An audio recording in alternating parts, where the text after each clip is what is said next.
For KBRFradio.com News, I'm Derek Sidian, and this is the weekly news recap brought to you by Fergus Falls Monument, online at foreverstonmemorials.com, memorials that matter. A Fergus Falls woman was arrested last weekend after being accused of threatening her son and his girlfriend with a gun.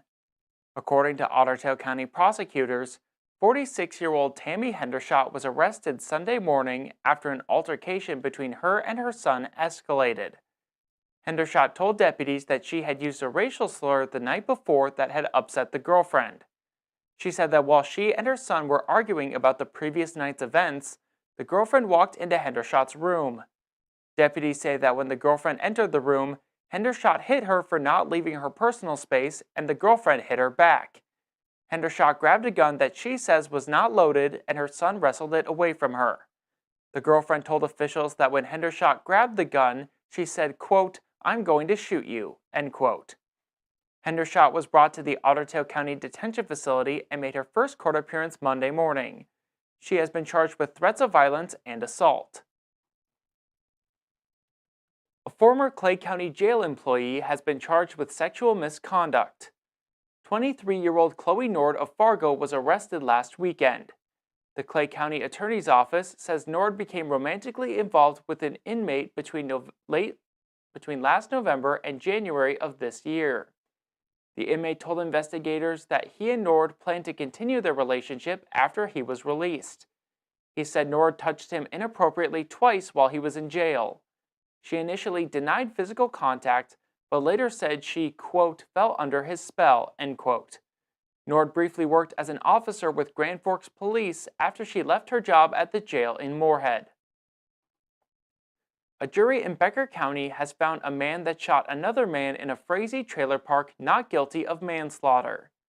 Last Friday, 32-year-old Willis McDonald of Frazee was found not guilty of first-degree manslaughter, but found guilty of knowingly shooting a victim and failing to render aid, leading to death.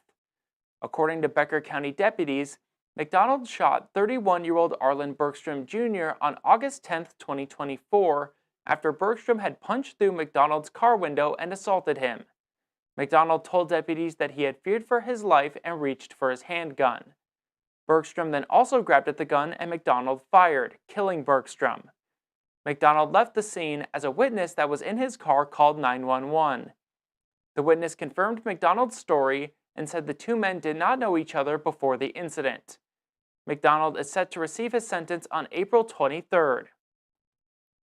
A large fire in Woken County spread to several buildings on Thursday. Deputies responded to a 911 call reporting a garage on fire near propane tanks in Wolverton. Upon arrival, first responders discovered multiple buildings ablaze. The fire's cause is under investigation and no further information has been released. Greater Fergus Falls has paused activity while the City Council finds its new path forward for economic development. City Council member and member of the Board of Directors for Greater Fergus Falls, Scott Rachels, says the organization is stepping back while the council chooses their vision for economic development. We've been meeting over the last 6 weeks about kind of what direction we should go and where we should be going. And we all kind of decided this is where we needed to be to find out where the council is going to go. The council funded us in their budget last December, but there's a few people on the council just aren't comfortable with Greater Fergus Falls and maybe want to look a different direction. Instead of fighting with them, just said, let's just step back, not dissolve, not go away, just step back and kind of wait and see where the council is going to go. During a work session on Wednesday, Mayor Anthony Hicks addressed Greater Fergus Falls' self-suspension of activities and the accompanying press release. The consensus of the council is that without any employees within the organization, how do they intend to function? The city over time has been more than generous supporter of the organization, helping with the initial seed money to get the organization operational. The city is pro-economic development and would definitely like to see more activity, but the progress has been difficult and slow. I believe we need a common vision on how we pursue development.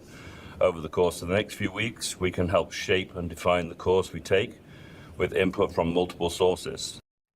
The Council's work session on Wednesday and the session scheduled for March 26th are part of the Council's efforts to find a new path forward for economic development in the city.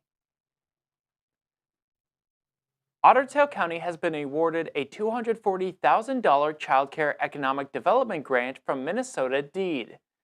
The grant funding will be used to support the construction and startup equipment costs of 4 childcare sites in the city of Ottertail. A local nonprofit, Three Little Otters, will own and manage the childcare sites, creating spaces that the county says will provide critical support to families in need of affordable, high-quality childcare.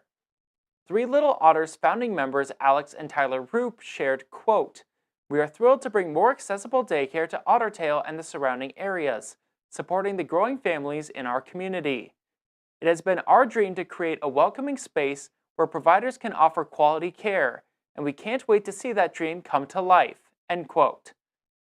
Ottertail County understands that access to quality and affordable childcare is needed for people to live and work in the region. The Clay County Sheriff's Office and Barnesville Police Department will be conducting a first responder training event at the Barnesville High School today. The training exercise started at 9 this morning and will continue until 7 tonight. The Sheriff's Office says residents should expect to see large amounts of emergency vehicles and first responders in the area.